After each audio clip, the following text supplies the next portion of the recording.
Alright, hi and welcome. Today I will show you something about this. This is the Chord Mojo 2. It's actually a portable DAC amp combo, meaning it has a battery inside. So you can actually also use your favorite headphones or your IEMs while outside, while giving still a good performance from them.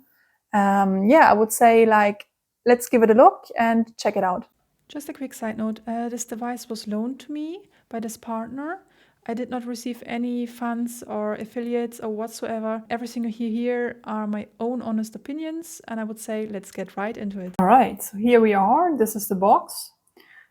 Just says Mojo 2, portable DAC and headphone amplifier. It lasts up to 8 hours for battery charge, and it works with the Poly streamer. And yeah, that's it pretty much. Now let's check the device itself. It's nice and small actually. I can see myself carrying this around, even in my pocket. It's not that big. It's really nice. It has here the optical input, coax input, USB-C for connecting to your phone or your laptop or other device.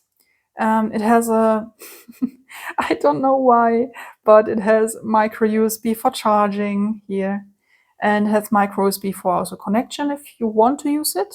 Otherwise, USB-C is probably preferable. I have no clue why they decided to put micro USB for charging, but here we are. They did it, but fine. Here you have your headphone inputs. You can even use 2 headphones while using this. That's pretty nice actually. But keep in mind, if you have 2 different headphones plugged in here with different sensitivity, one person will have their volume louder and the other one will have it more quiet. So it's not possible to change which one has which volume. That's a little bit problematic, but if they have kinda the same sensitivity, it shouldn't be much of a problem. It's nice that it's possible. But yes, if you turn it on, you press this button for a bit. Now it runs through all these colors to check if everything is all right, to check if everything is working. And if it's finished, it makes a little click. Maybe you can hear it if it's finished now. Give me a second. All right, that was the click. If it has made the click, it's finished and you can change options and use the audio. So, first of all, I have to tell you, I had a little bit of a nightmare, first of all, when I unboxed these, because it was not easy for me to understand which option, which color does what. It was not pleasant, but you get used to it. That's the good information here. First of all, I recommend you using the manual that's online to see which color means actually what, because otherwise you will be lost. Okay. All right. This button is for mode change, more quiet, more loud, and on and off. All right. So if you now click on the mode button, it's blue. Blue means that it's the brightness adjustment and the crossfeed option. So here you can make the crossfeed on, medium, high, off. All right. That's the option for crossfeed and brightness adjustment. The next one is actually red, and red means the bass, 20 Hz bass. As you can see, I already enabled it because I like using this. Here you can make how strong it should be. White is the highest, and if you put it if you press minus, you can see the color changing, and it adjusts the EQ. If it's off, it's actually off. And you can also make minus if you say, hey, my headphone has too much bass, I don't want it. You can also disable it here. All right. Okay. Next one is yellow. Yellow is the 125 Hz shelf of bass. You can enable it here. As you can see, I enabled it. The next one is actually green. Green is treble, the 3 kHz shelf. As you can see, I did put minus in here because I like using this with HiFiMan headphones, like reducing the treble a little bit.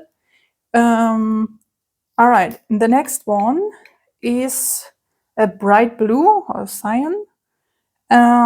This one is the treble 20 kilohertz. Also can see I put a little bit in there.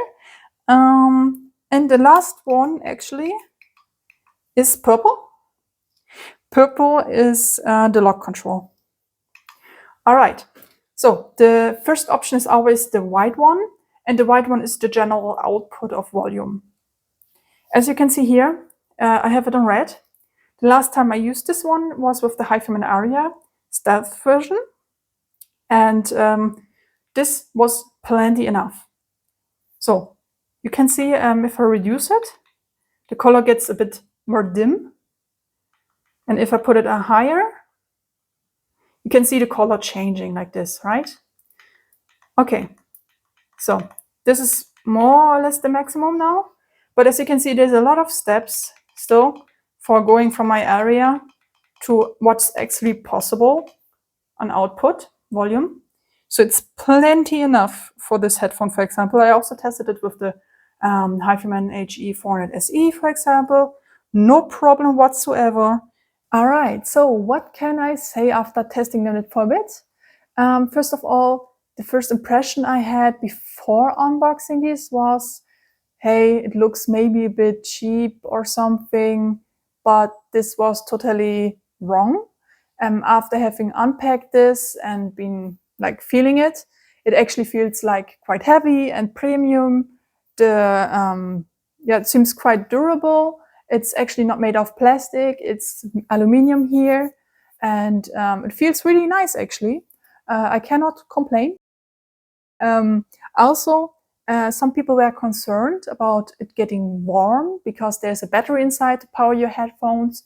I did not experience this. It was slightly warm to the touch, but really not hot. I mean, I could even put it in my pocket and it would not be an issue. Like, it's just slightly warm. That's fine.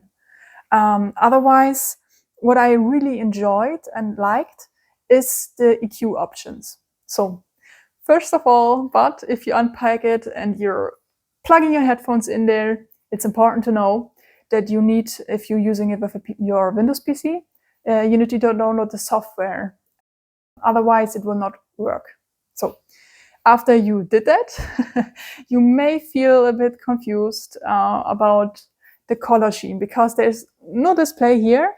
Why? Okay. So I was quite, I didn't really know what to do. I really needed to look at the manual to understand what am I supposed to do? What does this color mean? How? Well, it was really a lot. But after you have a good look at it and you like study it a little bit and you know which color could mean what, it quite becomes clear what which option can do and how to change them. And then it was really nice to use. I had fun doing this actually because I like the marbles here. They feel quite nice. And also with the colors, I find them quite beautiful. Of course, if there would have been a little screen or maybe a button more, it would be more intuitive. But it is usable as long as you give it a little bit of time and get used to how to actually operate this. Otherwise, what I really liked is the EQ settings. They were easy to change and they actually made a difference. I like to add some bass on it, and what I personally find a big game changer is that you can put the treble, for example, down, and if now you decide to use this with a PC, but then plug it out and use your phone, for example, the settings stay. So I do not need to change the settings every time I use a different device. So that was really nice and saved me quite a lot of time. Also, when you put the volume really up, There is no side noise, you know, this little, for example, that you hear sometimes with some decks on amps. It's not there. I didn't hear any noise, even when turning up the music or the volume really up. There was no interferences. This device is quite powerful. It could drive my headphones easily. The sound presentation was really nice. It was quite smooth. It was detailed. The soundstage was nice. I couldn't find anything that I did not like. The only thing maybe I could say is I personally would have wished for a little bit more options to increase even more about bass, maybe just a little bit, just a little bit.